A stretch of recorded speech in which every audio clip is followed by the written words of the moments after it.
Hello students, welcome to my channel basic study note. This is Pankaj Saini.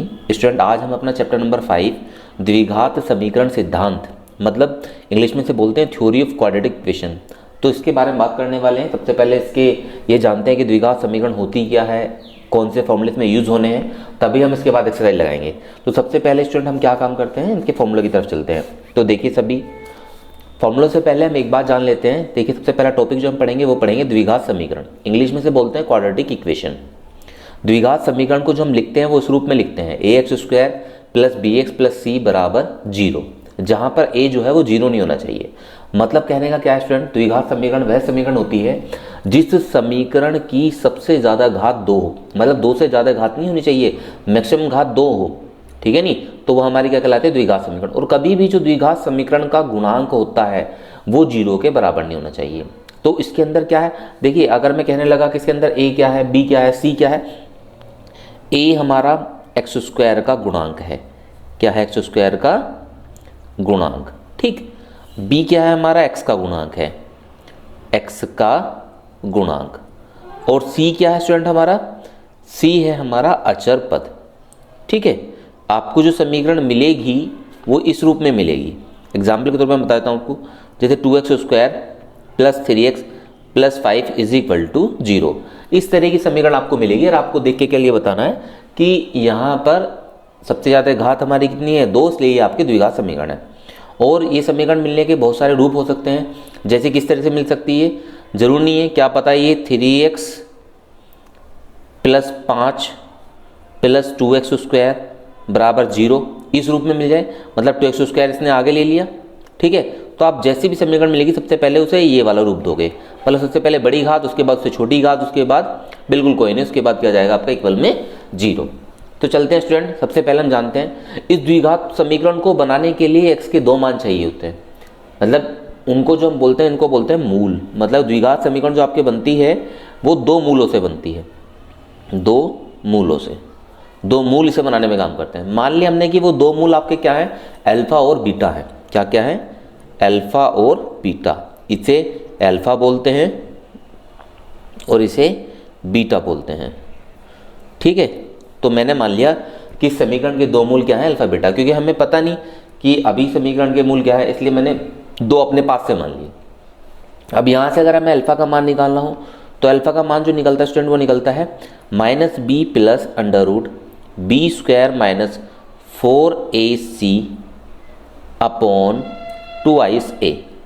ये b capital लेना, ये b capital लेना, ये a कैपिटल है स्टूडेंट, और ये आपका 2a भी कैपिटल है, ठीक है।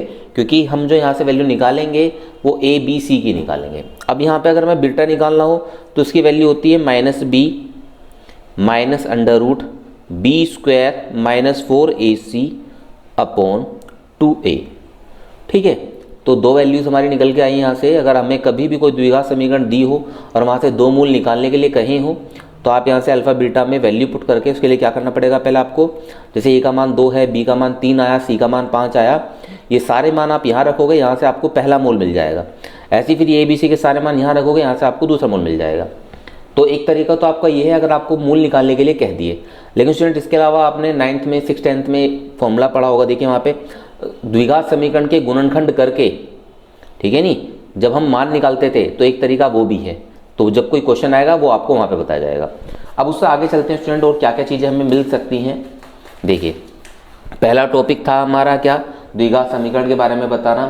दूसरा, मैंने मूल ज्ञात करना आपको बता दिया कि कोई द्विघात समीकरण हो तो उसके मूल कैसे ज्ञात होते हैं।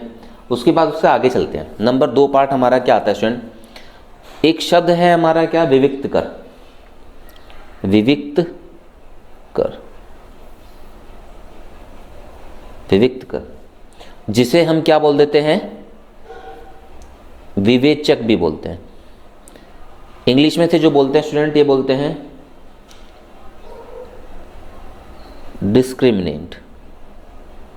सभी स्टूडेंट मेरे साथ नोट करते रहिए, क्योंकि अगर आप नोट करते रहेंगे तो अच्छे समझते भी रहेंगे, मुझे ध्यान से सुनते रहिए, जब भी टॉपिक अच्छे से क्लियर होगा।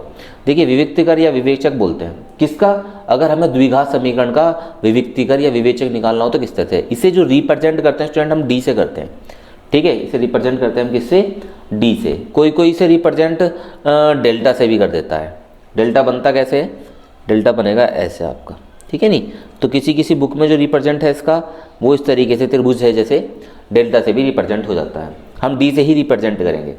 इसका जो फॉर्मूला होता है स्टूडेंट वो होता है डी बराबर बी स्क्वायर माइनस 4ac। देखिए कहीं कहीं पे ये आपको स्मॉल में मिल सकता है ABC, ठीक है नहीं, क्योंकि वो द्विघात समीकरण आपकी जो हमने मानक रूप लिया है ax square plus bx plus c, वो स्मॉल में भी ले सकता है, तो उससे कोई फर्क नहीं पड़ता, ठीक है। ये कुछ सोच के लिया गया है जिससे आपको आने वाले टाइम में दिक्कत ना हो। तो d बराबर विभक्तिकर का फॉर्मूला होता है बी स्क्वायर माइनस 4ac। ये आपको याद रखना है। कभी भी कोई द्विघात समीकरण आपको दी जाएगी और वहाँ से कहा जाए कि विभक्तिकर बताइए या विवेचक बताइए या डिस्क्रिमिनेंट बताइए, तो आप वहाँ से डी की value B square minus 4ac वाला फॉर्मूला रखोगे, द्विघात समीकरण से ABC की वैल्यू निकालोगे और यहाँ पुट कर दोगे तो यहाँ से आपका विभक्तिकर निकल जाएगा। उसके बाद लास्ट चीज हमारी जो है, इसके बाद विभक्तिकर से रिलेटेड ही है। देखिए थोड़ी इंपॉर्टेंट है, इसे सभी स्टूडेंट को ध्यान से नोट भी करना और समझना भी है कि है क्या चीज़ें। मूलों की प्रकृति, इसके ऊपर क्वेश्चन जरूर आते हैं। मूलों की प्रकृति, तो ये आपको ध्यान से याद करनी है कि मूलों की प्रकृति क्या होती है। Nature of roots, nature of the roots, मूलों को इंग्लिश में रूट्स बोलते हैं, नेचर आप प्रकृति को जानते हैं, ठीक है। देखिए ये किस तरीके से डिपेंड करती है। अगर बी स्क्वायर माइनस 4ac का जो मान है, मैं इसकी दो तरह की चीज़ें बना लेता हूँ। एक तरफ तो लिख देता हूँ बी स्क्वायर माइनस 4ac का मान, और दूसरी तरफ जो लिख देता हूँ वो लिख देता हूँ प्रकृति, कि प्रकृति किस कंडीशन में कैसी रहेगी, ठीक है। अगर बी स्क्वायर माइनस 4ac का मान स्टूडेंट कैसा आता है, अगर वो आता है धनात्मक या पूर्ण वर्ग, कैसा आता है, अगर हमने सोल्व करा बी स्क्वायर माइनस 4ac किसी भी समीकरण का और वहाँ से हमें उसका मान धनात्मक मिला या पूर्ण वर्ग मिला, धनात्मक मिला या पूर्ण वर्ग मिला, तो वहाँ पे जो प्रकृति होगी मूलों की वो कैसी होगी, वास्तविक,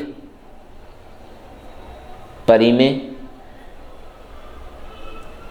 असमान, ठीक है। नंबर दूसरी बात, अगर धनात्मक परंतु पूर्ण वर्ग नहीं होती है, अगर हम इसका मान निकालते हैं वो धनात्मक परंतु पूर्ण वर्ग आपका नहीं है, पूर्ण वर्ग नहीं है, तो वहाँ पे प्रकृति कैसी होगी, वहाँ पे होगी आपकी वास्तविक, अपरिमेय, असमान, ठीक है, ये इस तरीके। और नंबर इससे अगली बात, अगर बी स्क्वायर माइनस 4ac का मान आपका ऋणात्मक आता है, कैसा आता है, ऋणात्मक आता है। ऋणात्मक का मतलब क्या, देखो ये दोनों कंडीशन तो स्टूडेंट आपकी है जब इसका मान ग्रेटर देन 0 आता है। यदि बी स्क्वायर माइनस 4ac का मान 0 से बड़ा आता है, धनात्मक तभी को होगा जब 0 से बड़ा होगा, या पूर्ण वर्ग होता है तो ये कंडीशन है, पूर्ण वर्ग नहीं होता है तो ये वाला कंडीशन, लेकिन होगा 0 से बड़ा ही। और ऋणात्मक का मतलब क्या होता है, यदि बी स्क्वायर माइनस 4ac का मान 0 से छोटा आता है, ठीक है, यदि ये वाली कंडीशन तो ऋणात्मक तब आएगा। यदि आप मान निकालते हो बी स्क्वायर 4ac का और यहाँ पे आपकी वैल्यू जो है वो 0 से छोटी आती है, मतलब ऋणात्मक आती है, तो वहाँ पे जो मूलों की प्रकृति होगी वो कैसी होती है, सम्मिश्र, असमान, ये हो, ठीक है। और अगर बी स्क्वायर माइनस 4ac का मान 0 बराबर आता है, मतलब कैसा आ रहा है, शून्य आ रहा है, तो उस कंडीशन में आपका जो मूलों की प्रकृति होगी वो होगी आपकी वास्तविक, परिमेय और समान, ठीक है, ये होगी। तो इस तरीके से स्टूडेंट मैंने आपको क्या बताई, मूलों की प्रकृति है, ये सभी मूलों की प्रकृति आप याद करोगे, विभक्तिकर का फॉर्मूला देखोगे, और ये भी बता दिया मैंने कि द्विघात समीकरण होती क्या है। अब इससे संबंधित कुछ और फॉर्मूले हैं जिन्हें हम जल्दी जल्दी देख लेते हैं, हमारा काम भी खत्म हो जाएगा, उसके बाद हम एक्सरसाइज चालू करते हैं। देखिए आगे का काम हमारा क्या है, अगर हमारे पास कभी भी अल्फा प्लस आई बीटा इस तरह का मूल मिलता है, एक मूल दे दिया हमें, ये मूल, एक मूल हमें कितना दे दिया, ये दे दिया कि एक मूल हमारा ये है, और कहने लगे कि दूसरा मूल क्या होगा, तो दूसरा, ऐसी कंडीशन में हमेशा दूसरा मूल जो होता है अपने आप से निकालना पड़ता है वो। लेकिन दूसरा मूल होता क्या है, ये तुम्हें याद करने का तरीका क्या है कि वो अगर ये प्लस में है तो माइनस में आ जाएगा, और अगर माइनस में है तो कैसा जाएगा, प्लस में जाएगा। तो ध्यान रखना, अगर आपको कोई भी ऐसा मूल मिलता है, इस तरह के मूलों को हम जो बोलते हैं वो बोलते हैं संयुग्मी मूल। ठीक है नी, ये आपका संयुग्मी मूल है। तो ध्यान रखना, कभी भी आपको इस तरह का कोई मूल मिलता है और आपसे कहता है कि उसका दूसरा मूल बताओ या दूसरा संयुग्मी मूल बताओ, तो अगर प्लस में है तो माइनस कर दोगे, अगर ये माइनस में होता है तो क्या कर दोगे, प्लस कर दोगे। इस तरीके से हम संयुग्मी मूल निकालते हैं। ठीक है, जरूर नहीं इस रूप में मिले, क्या पता कभी कभी आपको ऐसे मिल जाता है alpha plus under root B, तो दूसरा मूल आप क्या बताओगे अपना, आप अल्फा माइनस रूट बी। ठीक है, मतलब कि आपको बताना केवल प्लस वाला माइनस में और माइनस वाला प्लस में है। उससे आगे का है स्टूडेंट, आगे के हमारे फॉर्मूले क्या हैं, दो संबंध है, हमें दो संबंध है हमारे बीच में। वो किस तरह के संबंध हैं, वो संबंध आपके क्या कहलाते हैं, लिख लीजिए इसे भी, द्विघात समीकरण के मूलों तथा गुणांकों में संबंध, तो देखिए है क्या हमारे बीच में स्टूडेंट, अगर हमें कोई द्विघात समीकरण मिली x square plus b x plus c बराबर 0। ठीक है, इसके जो गुणांक हैं वो कौन कौन है, ए बी और सी। गुणांक तो ये है भाई, एक्स स्क्वायर का गुणांक क्या है, एक्स स्क्वायर का गुणांक ये आपका ए, एक्स का गुणांक ये है आपका बी, अचर पद ये है आपका सी। तो इस तरीके से आपको ये तीन चीज़ हैं इसके अंदर, द्विघात समीकरण के अंदर। ए क्या है, एक्स स्क्वायर का गुणांक, बी क्या है, एक्स का गुणांक, और सी क्या है, अचर पद। ये तो हो गए आपके क्या, गुणांक। लेकिन मूल क्या क्या है इसके, हमने इसके मूल मान लिए, एक अल्फा है और एक बीटा है। तो इनके बीच में संबंध कैसे स्थापित हो सकता है, तो दो संबंध आपके बैठते हैं स्टूडेंट इसमें। एक तो बैठता है मूलों का योगफल, मूलों का योगफल। तो मूलों के योगफल का जो फॉर्मूला है स्टूडेंट आप सभी को याद होना चाहिए, वो क्या है, माइनस एक्स का गुणांक, एक्स का गुणांक बटे एक्स स्क्वायर का गुणांक। ठीक है, तो कभी भी आपसे पूछा जाए कि मूलों का योगफल क्या होता है, तो आपको बताना है माइनस एक्स का गुणांक बटे एक्स स्क्वायर का गुणांक। आप इसे ऐसे भी दिखा सकते हैं, मूलों के योगफल का मतलब क्या है, दोनों मूलों का जोड़, और माइनस एक्स का गुणांक कौन है, बी, तो मैं यहाँ पे बी रख दूंगा, और एक्स स्क्वायर का गुणांक कौन है, तो यहाँ पे रख दूंगा। तो आपको ध्यान रखना है कि अल्फा प्लस बीटा कितना होता है, माइनस के बी बटे ए, तो एक ये भी होता है।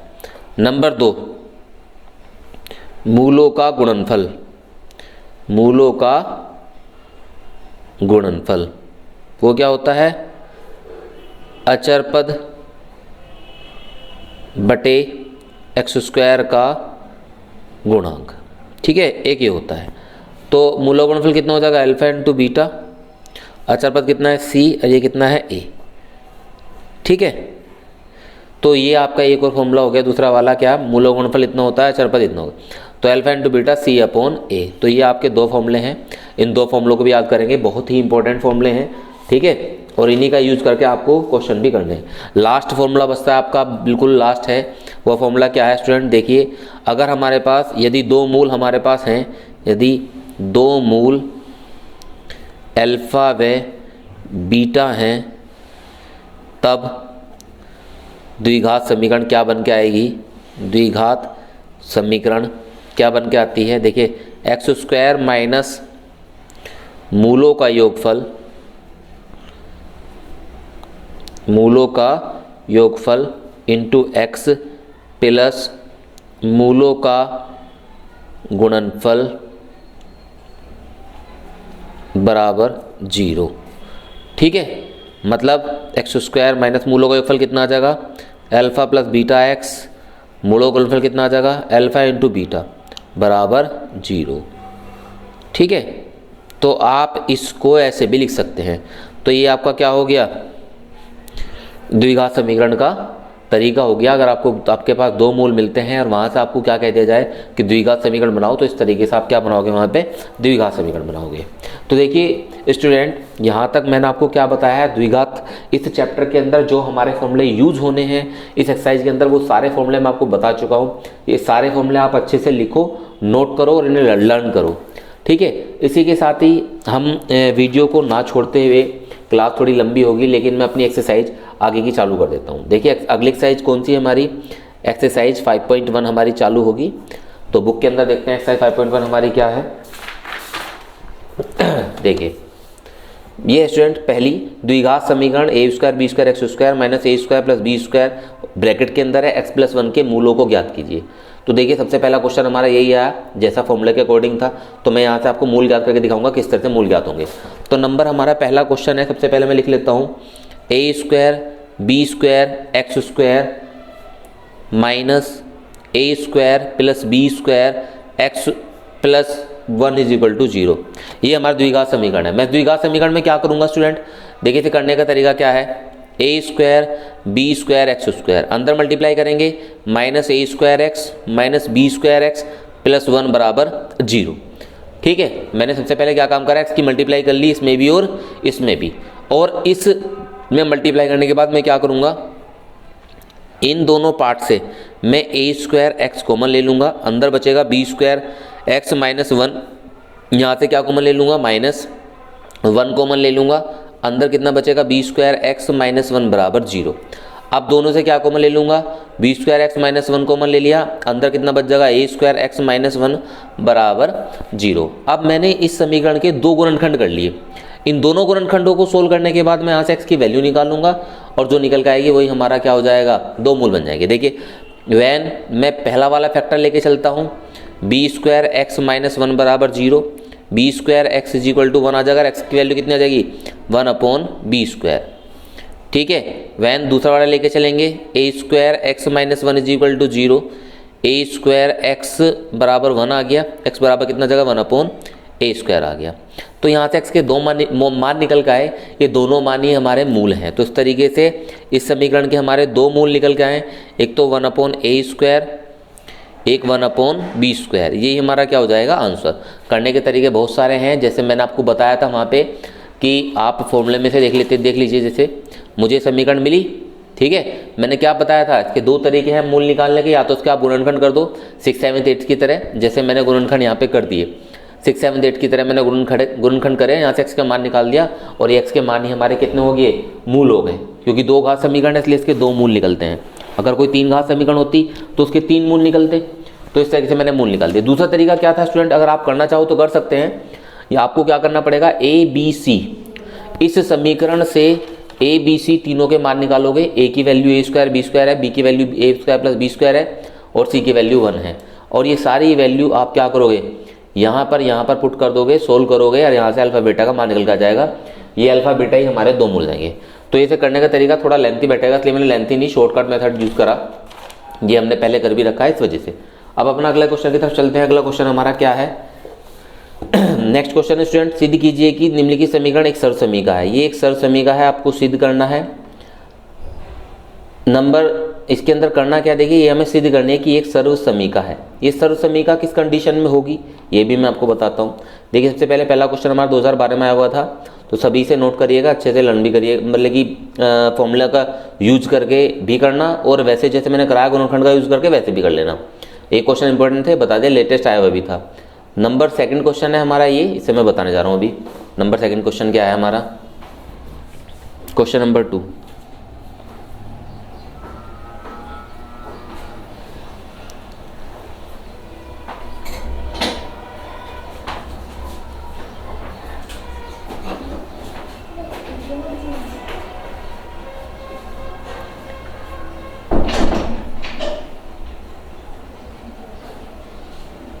B minus C B minus A plus C square x minus A X minus B upon C minus A C minus B minus X square is equal to 0। ठीक है स्टूडेंट, तो इस तरीके से उसने हमें ये दी है, ये एक सर्वसमीका है, हमें सिद्ध करनी है कि सर्वसमीका क्यों है। तो करने का तरीका क्या है, हम सॉल्यूशन लेके चलेंगे। सॉल्यूशन में हमें क्या क्या करना है, सबसे पहले हम ये देखेंगे कि सॉल्यूशन के अंदर हम इसे किस तरीके से सोल्व करने वाले हैं। तो नंबर 2 क्वेश्चन हम लिख चुके हैं अपना। तो इसके अंदर देखिए, अगर ये सबसे पहली बात तो हम देख लेते हैं कि द्विघात सर्वसमीका है या नहीं है। देखिए अगर मैं इसकी मल्टीप्लाई इसमें करूँगा तो एक्स की इसमें मल्टीप्लाई एक्स का वर्ग आ जाएगा, तो हर जगह पे एक्स का वर्ग बनना है। तो सबसे पहली बात ये दो घात की है, तो हमें पता चल गया, ठीक है। और एक चीज़ और है यहाँ पे, क्या है कि द्विघात समीकरण में एक्स के ऐसे कौन कौन से मान हैं जो उसे संतुष्ट कर सकते हैं। देखिए अगर मैं एक्स बराबर यहाँ पे ए रख देता हूँ, एक बार ए रखूँगा, एक बार बी रखूँगा, एक बार सी रखूँगा, जिससे भी हमारा ये चीज़ शून्य बन जाएगा वही इसके मान होंगे। तो मैं एक्स बराबर ए पर इसे चेक करता हूँ, एक्स बराबर ए पर इसमें यहाँ पे वैल्यू रखूँ सारे में, इसके LHS में रखूँगा। अगर LHS में मैंने एक्स बराबर ए रखा और ये यहाँ पे क्या बन गया 0, तो इसका मतलब सही हो जाएगा, ठीक। तो मैंने ए तो ऐसे ही रहने दिया, एक्स की जगह पे ए रखा, a minus b, a minus c बटे ए माइनस बी और a minus c plus B square, x की जगह पे ए रखेंगे, a minus c, a minus a upon b minus C, B minus a. Same काम हम यहाँ करेंगे, एक्स की जगह पे ए रखेंगे, a minus A minus B upon C minus A, C minus B minus a square, ठीक है। एक्स की जगह पे मैंने रख दिया। देखिए यहाँ पे कुछ पोर्शन में यहाँ से ए माइनस बी से ए माइनस बी कट गया, ए माइनस सी से ए माइनस सी कट गया, यहाँ पे कितना बचा हमारा केवल ए स्क्वायर प्लस ए में से गया 0, ये सारा क्या बन जाएगा 0, प्लस ए में से गया 0, सारा क्या बन जाएगा 0 और माइनस ए स्क्वायर से ए स्क्वायर कैंसिल, कितना आ जाएगा 0। ये क्या हो गया आपका RHS, ठीक है। हम LHS लेके चले, क्या बन के आ गया हमारा RHS। तो इस तरीके से हम एक्स बराबर ए पर हमने चेक करा और ए रखने पर ये सारा का सारा 0 बन के आ गया। इसका मतलब एक्स बराबर ए क्या है, इसका एक मूल है जिसकी वजह से क्या आया, शून्य हुआ। इसी तरीके से आप स्टूडेंट क्या करोगे, यहाँ पर x बराबर b पर चेक करोगे और x बराबर b पर LHS में मान रखोगे, ऐसी मान रखोगे, ये सारा सोल्व करके क्या जाना चाहिए 0 आ जाएगा। इसी तरीके से आप x बराबर c पर LHS में मान रखोगे, मान रखने पे सारा सोल्व करने पे क्या जाएगा 0 आ जाएगा। तो x बराबर a पर भी, x बराबर b पर भी, x बराबर c पर भी, ये रखने पर क्या हो रहा है, हर बार संतुष्ट हो रहा है। और जब ये संतुष्ट हो रहा है इसका मतलब x के 3 मान हुए, x बराबर a, x बराबर b, x बराबर c, ठीक है। इन तीनों मानों पर संतुष्ट हो गया, इसका मतलब ये क्या है, एक समीकरण सर्वसमीका है। ये क्या है, एक सर्वसमीका है। इस तरीके से स्टूडेंट आप नए वाला क्वेश्चन करेंगे। क्वेश्चन नंबर 2 कंप्लीट हो गया। क्वेश्चन नंबर 3 की ओर देखते हैं जरा। क्वेश्चन नंबर 3 हमारा क्या है, ये है वह समीकरण ज्ञात कीजिए जिसके मूल 3 तथा 4 हैं, ठीक है। एक क्वेश्चन फिर आगे इसके जैसे एक और है, स्टूडेंट नंबर 4 है, वह समीकरण बनाइए जिसके मूल ये और ये हैं। तो मैं आपको ये फोर्थ बता रहा हूँ, थर्ड आपको जैसे मैं फोर्थ बताऊंगा ऐसे ही थर्ड होगा, ठीक है। इसमें थोड़े आसान से मूल हैं, इस वजह से मैंने इसे लिया, मैं इसे ले रहा हूँ। तो आप इसे देख लें कैसे होगा। नंबर 4 वह समीकरण ज्ञात कीजिए इसके मूल इतने हैं। तो नंबर 4 हम लेके चले। क्वेश्चन नंबर 4 हमारा क्या है, एक मूल हमें दे दिया है, पहला मूल है हमारा कितना 2 + √3, और जो दूसरा मूल है हमारा, दूसरा मूल क्या है हमारा 2 - √3, ठीक है। और यहाँ से हमें क्या निकालनी है, द्विघात समीकरण। तो कैसे हो जाएगा, x² माइनस मूलों का योग, मूलों का योगफल इंटू x प्लस मूलों का गुणनफल बराबर 0, ठीक है। x² माइनस मूलों के फल मतलब इन दोनों को जोड़ देंगे, 2 + √3 प्लस 2 - √3x। अब इन दोनों की गुणा कर देंगे, क्योंकि एक बार तो मूलों का योगफल कह रहा, मतलब दोनों को जोड़ना है। तो मैंने, क्योंकि देखिए हमारे पास 2 मूल थे, हमें यहाँ से क्या बनानी थी, द्विघात समीकरण। तो द्विघात समीकरण बनाने का फॉर्मूला क्या है, ये है। तो इसका मतलब ये फॉर्मूला है, तो उसके अंदर में सारी वैल्यू रखनी पड़ेगी। तो मूलों का योगफल मतलब क्या है, इन दोनों मूलों का जोड़, मूलों का गुणनफल क्या है, इसका मतलब इन दोनों की गुणा। तो 2 + √3 में मैं गुणा करूँगा किसकी, 2 - √3 के बराबर कितना जाएगा, 0 आ जाएगा। x² माइनस √3 से √3 कैंसिल, 2 और 2 कितने हो जाएंगे, 4x प्लस यहाँ पे एक बार जोड़ना एक बार घटाना, तो कितना हो जाएगा, a² माइनस b² बराबर 0। x² माइनस 4x, 2 का स्क्वायर 4, 3 बराबर 0। यहाँ पे कितना जाएगा, x² माइनस 4x और प्लस 1 बराबर 0। तो ये आपकी क्या बन गई, द्विघात समीकरण। इस तरीके से आप क्या निकालते हो, द्विघात समीकरण निकालते हो। देखिए अगर जैसे आपका थर्ड क्वेश्चन दिया है, थर्ड क्वेश्चन में भी आपको कुछ नहीं करना है। ये पहला मूल है, दूसरा मूल है, दोनों का यहाँ पे जोड़ करोगे, इसका मतलब पहला मूल कितना था 3, दूसरा मूल 4, तो 3 + 4 जाएगा, या 3 × 4 जाएगा। तो यहाँ पे 7x आ जाएगा और यहाँ पे 3 4 12 आ जाएगा। तो x² - 7x + 12 = 0 आपकी क्या बन जाएगी, थर्ड क्वेश्चन नंबर थर्ड की इक्वेशन बन जाएगी, आपका सोल्यूशन होगा। क्वेश्चन नंबर 5 पे आते हैं। देखिए वह समीकरण ज्ञात कीजिए जिसका एक मूल इतना है। सिंपल सी बात है, एक मूल इतना है तो दूसरा कैसे निकलेगा, बता देते हैं। क्वेश्चन नंबर 5 को देखते हैं हम। क्वेश्चन नंबर 5, पहला मूल हमारा कितना है स्टूडेंट, पहला मूल वो क्या दिया है उसने हमें, 2 + 3i। ठीक है, तो मैंने बताया था अगर इस तरह की कंडीशन हो तो आपको क्या करना है। देखिए यहाँ पे मैं आपको यही बताया था इस फॉर्मूले में कि अगर एक मूल आपको इस कंडीशन का मिला हो तो दूसरा मूल अपना आप ही ऐसा बन जाएगा। किसकी हेल्प से, संयुग्मी की हेल्प से। तो मैं वही काम यहाँ पे करने वाला हूँ। एक मूल मुझे मिला, पहला मूल ये है हमारा, ठीक है। संयुग्मी से दूसरा मूल कितना हो जाएगा, 2 - 3i। ठीक है, पहला मूल इतना, दूसरा मूल इतना, संयुग्मी से मैंने क्या कर दिया, ऐसे माइनस का कर दिया। उसके बाद मैं क्या करूँगा, देखिए द्विघात समीकरण,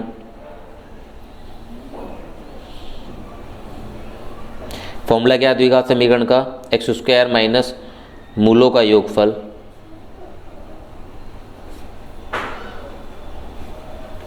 इंटू x प्लस मूलों का गुणनफल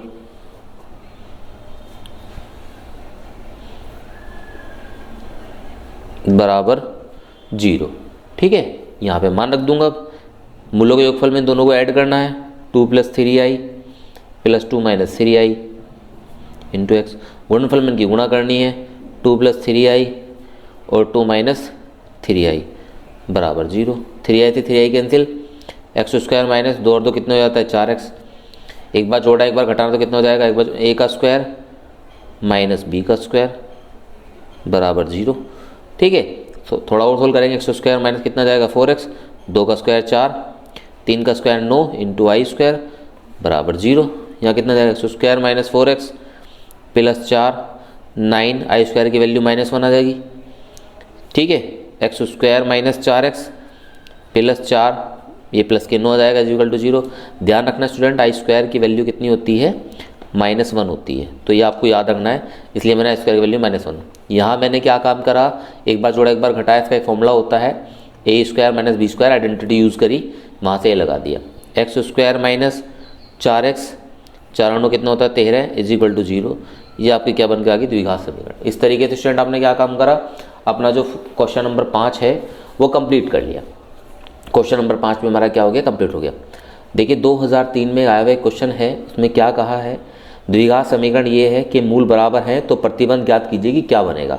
मतलब कोई कंडीशन बन के आएगी, कोई सॉल्यूशन बन के आएगा, वो आपको बताना है कि समीकरण के यदि मैंने मूल बराबर कर दिए तो प्रतिबंध क्या बन के आएगा। देखिए आपके पास 2 मूल है, देखिए हमें पता है पहला मूल ये है हमारा, अल्फा इतना होता है, बीटा उतना होता है, दोनों को बराबर रख के हम काम करेंगे। तो क्वेश्चन नंबर 6 देख लेते हैं। इंपॉर्टेंट क्वेश्चन भी है, याद नोट कर लेना, क्या पता आ जाए इस बार। तो क्वेश्चन नंबर 6 है हमारा क्या, क्वेश्चन नंबर 6, एक समीकरण है हमारे पास ax² + bx + c = 0। माना मूल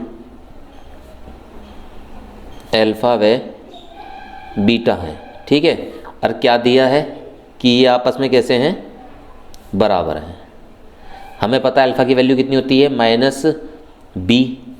क्योंकि a की वैल्यू यहाँ पे कितनी है, a है, b की वैल्यू कितनी है, b है, और c की वैल्यू क्या है, c है। तो मैं यहाँ पे फॉर्मूला लग दूंगा -b + √b² - 4ac / 2a। Same काम यहाँ पे करूँगा, -b - √b² - 4ac / 2a। 2a से 2a क्या हो जाएगा, कैंसिल हो जाएगा, बचा इधर क्या, -b + √b² - 4ac = -b - √b² - 4ac। -b से -b क्या हो गया, कैंसिल हो गया। ये कितना हो जाएगा, √b² - 4ac -√b² - 4ac। ये तो जा क्या हो जाएगा, आपका ऐड हो जाएगा, 1 और 1 जुड़ के कितने हो जाएंगे, 2। तो इसे मैं ऐसे लिख सकता हूँ, बराबर में 0 आ गया। ये 2 0 के पास जाएगा तो क्या बन जाएगा, 0 बन जाएगा। और ये अंडर रूट से जाके क्या बन जाएगा 0 का वर्ग, और यहाँ पे कितना हो जाएगा, इतना हो जाएगा, या कह देंगे दोनों तरफ का वर्ग करने पर, और 0 का वर्ग क्या होता है, इतना होता है। तो जो प्रतिबंध हमारा बन के आया है स्टूडेंट, वो बन के आएगा b² - 4ac। अगर मूल बराबर होते हैं तो ऐसी कंडीशन में b² - 4ac 0 के बराबर होता है, या फिर कह सकते हैं कि b² बराबर क्या होता है 4ac। देखिए तो जाके प्लस का हो जाएगा, तो ये कंडीशन भी बन जाती है। ठीक है स्टूडेंट, b² बराबर 4ac की। तो इस तरीके से आप क्या करते हैं, अपना सॉल्यूशन कर सकते हैं नंबर 6 का। ठीक है, 2003 में आया हुआ है, मैं फिर से बता दूं, इंपॉर्टेंट बैठेगा, हो सकता है कि इस बार आ जाए, क्योंकि क्वेश्चनों से हटके जो होता है ना अलग, वो इंपॉर्टेंट जरूर होता है। तो द्विघात समीकरण हमारे पास ये है, और हमें मूल बराबर कहा था कि मूल बराबर है तो प्रतिबंध क्या बैठेगा वो हमने निकाल के दिखा दिया। ठीक है, द्विघात समीकरण हमारी ये थी, तुलना करी तो a का मान a आया, b का मान b, c का मान c आया, मूल हमने मान लिया अल्फा बीटा, अल्फा बराबर बीटा के हो गया, ये रखा, कुछ चीज़ें कट गई, कटने के बाद ये बचेगा, आपका क्या आ जाएगा, आंसर आ जाएगा। अब क्वेश्चन नंबर 7 की तरफ चलते हैं। क्वेश्चन नंबर 7 स्टूडेंट हमारा देखिए 2005 में आया हुआ है, बढ़िया क्वेश्चन है, तो ध्यान से देखना। तो क्वेश्चन नंबर 7 लेके चलते हैं। क्वेश्चन नंबर 7 क्या है कि x² - 3a - 1 x plus 2a² plus 2a - 11 बराबर 0। वो कहा कि इसके मूल जो है ना वो बराबर हैं, तो a का मान ज्ञात करना। मूल क्या है, इसके बराबर हैं। तो ये तो हमें पता चल गया, अगर स्टूडेंट मूल बराबर होते हैं तो क्या लगता है, b² - 4ac बराबर 0, या फिर कह दीजिए b² बराबर 4ac। ऊपर तो हम निकाल के आए हैं, तो इसी का हम यूज़ करेंगे। तो सबसे पहले मैं क्या करता हूँ, ax² plus bx plus c बराबर 0 से तुलना करने पर a का मान कितना आ जाएगा 1, और b का मान कितना आ जाएगा -3a - 1, b का मान -3a - 1 आ गया, और c का मान कितना आ जाएगा 2a² प्लस 2a - 11, ये हमारा c का मान आ गया। a b c तीनों का मान हमने निकाल लिया। कहा है कि मूल बराबर है, क्या कहा है, मूल बराबर है। और जब मूल बराबर है तब क्या होता है स्टूडेंट, तब होता है b² - 4ac बराबर 0। ठीक है, यही तो पढ़ा है हमने ऊपर अभी, तो यही वाला फॉर्मूला हम यूज़ कर लेंगे यहाँ पे। तो b की वैल्यू कितनी स्टूडेंट -3a - 1, और इस सारे का क्या हो गया वर्ग, -4, a की वैल्यू 1 और c की वैल्यू कितनी आ जाएगी 2a² प्लस 2a - 11 = 0। ये सारी वैल्यू मैंने यहाँ पे पुट कर दी। अब मेरा काम बस क्या रहेगा, इसे सोल्व करके यहाँ से a का मान निकालना, क्योंकि a का मान ही उसने निकालने के लिए कहा है। तो देखिए क्या होगा, माइनस का वर्ग तो प्लस हो गया, और 3a - 1 का वर्ग खोलेंगे हम, तो a का स्क्वायर प्लस b का स्क्वायर माइनस 2ab, मतलब 3a × 1। इसका मैंने फॉर्मूला खोल दिया ये माइनस। अब ये 4 एकम 4 हो जाएगा, अंदर गुणा करेंगे, मल्टीप्लाई कर लेते हैं, इसमें करेंगे तो कितना हो जाएगा 8a² 8a और प्लस के 44 = 0। ठीक है, तो इस तरीके से हमने क्या कर लिया स्टूडेंट, ये क्वेश्चन पूरा कर लिया। अब हम क्या करते हैं, इसका सॉल्यूशन देखते हैं, कुछ आगे सोल्व करते हैं इसे कैलकुलेट करके। तो 3a का वर्ग जो हो जाएगा स्टूडेंट वो हो जाएगा 9a², 1 का वर्ग 1 हो जाएगा। आप अपनी नोटबुक में देखते रहिए जहाँ पे नोट कर रहे हैं, 2 3 6 -8a² -8a प्लस 44। थोड़ा सोल्व हो सकता है इकट्ठा। पहले तो देखिए मैंने क्या काम करा है, केवल 3a का 1 का और इनकी मल्टीप्लाई करिए, ये सारा ऐसे का ऐसे ही है, क्योंकि ये मल्टीप्लाई हम पहले ही कर चुके। इतना करने के बाद ये आया हमारा ये। ठीक है, अब हम इसे सोल्व करेंगे। देखिए 9a² में से 8a² गया तो कितना बच जाएगा a²। ठीक, माइनस के 6 से माइनस के 8 कितने हो जाएंगे, माइनस के 14 और 1 और 44 कितना जाएंगे आपके 45 = 0। मल्टीप्लाई करने पे 45 आना चाहिए और ऐड करने पे आना चाहिए इतना, तो जाएगा a² माइनस 9 5 और 45 = 0। a² minus 9a minus 5a plus 45 = 0। हम यहाँ से कॉमन ले लेंगे, अंदर कितना बचेगा a माइनस 9 माइनस 5 कॉमन लेने के अंदर कितना बच जाएगा a minus 9 = 0। a minus 9 common लेने के अंदर कितना बच जाएगा a माइनस 5 = 0। तो यहाँ से a से 2 वैल्यू आई, एक तो इस वाले से निकालेंगे तो 9 आ जाएगा, इस वाले से निकालेंगे तो 5 आ जाएगा। तो ये पूछा था कि a की कितनी वैल्यू है और कौन कौन सी है, तो वैल्यू कौन कौन सी है 9 और 5 है, तो यही a के 2 मान है। ठीक है स्टूडेंट, तो ये वाला क्वेश्चन नंबर 7 भी आपका 2005 में आया हुआ था, ये भी मैंने बता दिया। अब देखते हैं आगे, ये सारी क्वेश्चन जो मूल बराबर वाले हैं आपको क्या करना है, हर बार उसकी ax square plus bx plus c बराबर 0 से तुलना करनी है और वो सारे मान आपको b स्क्वायर माइनस 4ac बराबर 0 में रखने हैं और वहाँ से कोई ना कोई आपका हो जाएगा, ठीक है नहीं। अब देखिए क्वेश्चन नंबर 8 में आपके 3 क्वेश्चन हैं, 1, 2 और 3, ये आपका 2 बार आया हुआ क्वेश्चन है।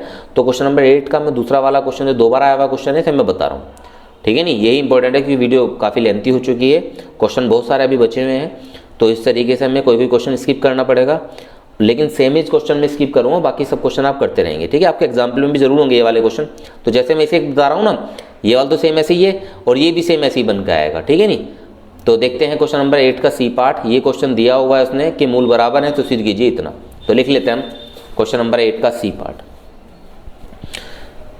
क्वेश्चन नंबर 8 का ये सी पार्ट है, क्या है, p square plus Q square into x square minus 2 A P plus B q into x plus a square plus B square is equal to 0। हम क्या करेंगे यहाँ पे student, a x square plus b x plus c बराबर 0 से तुलना करने पर, ठीक है। तो यहाँ से ए का मान कितना जाएगा स्टूडेंट, ये आ गया P square plus Q square, B का मान कितना जाएगा -2 A P plus B Q, और सी का मान कितना जाएगा A square plus B square, ठीक है। क्योंकि मूल बराबर है, दिया है मूल कैसे हैं, बराबर है, तब क्या होगा आपका यहाँ पे बी स्क्वायर माइनस 4ac बराबर 0 होगा। ये सारी वैल्यू मैं यहाँ पे पुट कर देता हूँ। देखिए b की वैल्यू तो कितनी है -2 AP प्लस बी क्यू, इस सारे का मैं क्या कर दूंगा, होल स्क्वायर कर दूंगा b की वैल्यू पुट करके, -4a की वैल्यू कितनी हो जाएगी P square plus Q square, और c की वैल्यू कितनी हो जाएगी ए स्क्वायर प्लस बी स्क्वायर बराबर 0, ठीक है। फॉर्मूला खोल लेंगे, -2 का स्क्वायर तो 4 हो जाएगा, यहाँ पे कितना बचा a P plus B q का whole square -4 p square plus Q square a square plus B square बराबर 0, ठीक है। अब ये 4 यहाँ से कॉमन लेंगे, 0 के पास जाएगा तो क्या हो जाएगा 0 हो जाएगा, तो मैं डायरेक्ट लिख सकता हूँ a P plus B q का whole square minus p square plus Q square और a square plus B square बराबर 0। देखिए हम इनका फॉर्मूला खोल देते हैं। इसका जो फॉर्मूला खुलेगा ए प्लस बी का है, ए हमारा ये है, बी ये है, तो ए का स्क्वायर मतलब ये आ जाएगा, बी का स्क्वायर मतलब ये आ जाएगा, और 2ab तो मतलब इन दोनों की multiply A P into B Q. देखिए स्टूडेंट यहाँ पे हम इनकी मल्टीप्लाई करेंगे, दोनों ही प्लस के हैं, जब मल्टीप्लाई होगी तो क्या होगा, ये जितनी भी पद मल्टीप्लाई के बाद आएंगे सबके सब माइनस के हो जाएंगे, क्योंकि माइनस अंदर जाकर क्या बन जाएगा, माइनस बन जाएगा। तो मल्टीप्लाई करते हैं, पी स्क्वायर के स्क्वायर में आएगा तो प्लस का, लेकिन बाहर माइनस तो क्या हो जाएगा माइनस का, तो समझते रहिए, मैं ऐसे ही मल्टीप्लाई कर रहा हूँ। A square P square minus b square P square, यहाँ पे करेंगे minus a square Q square, यहाँ पे कितना हो जाएगा minus b square Q square is equal to 0। अब देखिए कुछ कैंसिल होता है, ए स्क्वायर बी स्क्वायर से A square B square cancel हो गया, बी स्क्वायर क्यू स्क्वायर से B square Q square cancel हो गया, बच कितना रहा है स्टूडेंट हमारा, ये और ये बचा। मैं इन दोनों को इधर ले जाके कहेंगे कर लूँ, देखिए माइनस का है, ये इधर ले जाऊँगा, कहेंगे हो जाएगा प्लस का है, तो ये भी प्लस का हो जाएगा। तो मैं क्या लिख सकता हूँ, देखिए यहाँ पे ए स्क्वायर क्यू स्क्वायर, ये इधर जाके प्लस का हो गया, ऐसे ये इधर गया plus B square P square, अरे ये इधर जाके है हो जाएगा माइनस का, -2a पी बी क्यू बराबर कितना जाएगा 0। अगर आप ध्यान दो स्टूडेंट तो ये ए क्यू माइनस बी पी का होल स्क्वायर है, ठीक है, a square B square 2ab, तो इसका मैंने होल स्क्वायर लिख जगह पे, ये स्क्वायर इधर जाके क्या बन जाएगा 0 बन जाएगा, तो ए क्यू माइनस बी क्यू हो जाएगा, इधर जाके है सॉरी पी, ये हमारा बी पी है, ठीक है नहीं, मिस्टेक हो गई थी लिखने में, बी पी कर दीजिए इसे सभी, तो ये बी पी हो जाएगा। अब देखिए यहाँ पे कितना हो जाएगा, ए क्यू बराबर कितना हो जाएगा बी पी हो जाएगा, इधर जाके कितना हो गया। अब मैं पी को उसके नीचे ले जाऊँगा और क्यू को उसके नीचे ले जाऊँगा, तो कैसे लिखा जाएगा ये, जब मैं पी को ए के नीचे ले जाऊँगा तो कितना हो जाएगा ए अपॉन पी, और क्यू को ले जाएंगे तो कितना जाएगा बी अपॉन क्यू, ठीक है। तो ये हमारा क्या हो गया, इति सिद्धम, इति सिद्धम, यही हमें क्या करना था, सिद्ध करना था। तो सेम है स्टूडेंट, हमारा जो उससे ऊपर वाला क्वेश्चन है 8 का बी पार्ट वो बिल्कुल सेम है जैसे ही हो जाएगा, और जो 8 का ए पार्ट है आप करोगे तो सारा ऐसे ही, लेकिन आपके ये प्रूफ नहीं हो पाएगा, प्रूफ होकर आएगा आपके दो कंडीशन, ए बराबर 0, a q plus B q plus c q बराबर 3abc।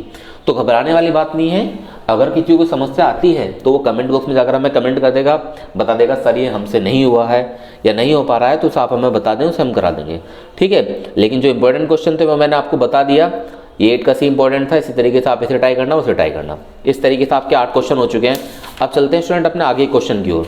जो सेम एज क्वेश्चन है मैं उन्हें छोड़ने वाला हूँ अब, और बाकी क्वेश्चन आपको करने हैं अपने आप, क्योंकि आगे कोई इतने इंपॉर्टेंट क्वेश्चन बचे नहीं है। देखिए क्वेश्चन नंबर 9 में यदि समीकरण ये है कि मूल बराबर है तो सिद्ध कीजिए ए बी सी समांतर श्रेणी में है। तो समांतर श्रेणी में, गुणोत्तर श्रेणी में, हरात्मक श्रेणी में, ये तीनों है। इसमें तीनों में से मैं एक क्वेश्चन करा रहा हूँ, बाकी क्वेश्चन आपको अपना आप देखने हैं, ठीक है। तो क्वेश्चन नंबर 9 का ए पार्ट हम ले लेते हैं। क्वेश्चन नंबर 9 का ए पार्ट ले लेते हैं। क्वेश्चन नंबर 9 का ए पार्ट है, ठीक है। लेकिन अब ए पार्ट है क्या वो देख लेते हैं स्टूडेंट। क्या करने के लिए कहा उसने ए पार्ट में, उसने कहा यदि समीकरण b minus C X square C minus A X plus A minus B is equal to 0 के मूल बराबर हैं तो सिद्ध कीजिए ए बी सी समांतर श्रेणी में, ठीक है। तो लिख लेते हैं इसे। देखिए क्या है, b minus C X square plus C minus A X plus A minus B is equal to 0, ठीक है। मूल बराबर है तो सबसे पहला काम हमें क्या करना पड़ेगा, a x square plus b x और plus c is equal to 0 से तुलना करने पर, ठीक है। ए की वैल्यू कितनी आ जाएगी, बी माइनस सी, बी की वैल्यू कितनी आ जाएगी, सी माइनस ए, और सी की वैल्यू कितनी आ जाएगी, ए माइनस बी, ठीक। हम क्या करेंगे यहाँ पे, मूल बराबर हैं, तब क्या हो जाएगा, बी स्क्वायर माइनस 4ac बराबर 0, ठीक है। तो b की वैल्यू रख देंगे यहाँ पे c माइनस ए का होल वर्ग माइनस 4, a की वैल्यू कितनी रख देंगे, b माइनस सी, और c की वैल्यू क्या रख देंगे, a minus B is equal to 0। थोड़ा सोल्व कर लेते हैं इसे, देखिए कैसे सोल्व होगा ये, क्योंकि सोल्व करने के बाद हमें लाना क्या है वो हमें ऑलरेडी पता है, लेकिन वो आएगा कैसे, वो आएगा कैलकुलेशन से। तो उस कैलकुलेशन को हम अभी करने वाले हैं। हम किस तरह से करेंगे, देखिए हम यहाँ पे क्या करेंगे, इसका फॉर्मूला खोलते हैं। इसका फॉर्मूला क्या आ जाएगा खुल के, उसे देखते हैं। ये हो जाएगा सी square plus a square minus 2ca, ठीक है, माइनस 4 ऐसे रहने दिया, इसकी मल्टीप्लाई अंदर कर लेते हैं। बी की ए में बी आ जाएगा, बी की बी में बी स्क्वायर आ जाएगा, ये माइनस सी ए हो जाएगा और ये प्लस बी सी आ जाएगा, बराबर कितना जाएगा, 0, ठीक है। तो ये इतना हो गया। अब उससे आगे का काम हम कैसे करना है, सी square plus a square minus 2ca अंदर मल्टीप्लाई करेंगे यहाँ पे। इसकी मल्टीप्लाई इसमें करेंगे कितना जाएगा, 4ba, इसकी इसमें करेंगे कितना जाएगा, प्लस 4b स्क्वायर, इसकी इसमें करेंगे कितना जाएगा, प्लस के 4ca, इसकी इसमें करेंगे तो कितना जाएगा, माइनस के 4bc इज इक्वल टू 0। थोड़ा और आसान तरीके से इसे सोल्व कर लेते हैं। देखिए किस तरीके से सोल्व हो सकता है हमारा, इसे सोल्व करने का तरीका क्या है। देखिए हम क्या करा हमने यहाँ पे student, C square plus a square मैंने ऐसे ही रखा, ये माइनस के 2ca है, ये प्लस के 4ca है। मैं 4ca में से 2ca घटाऊंगा तो प्लस के 2ca बच जाएगा। अब यहाँ पे कितना है, minus 4ba plus 4b square और माइनस के 4bc।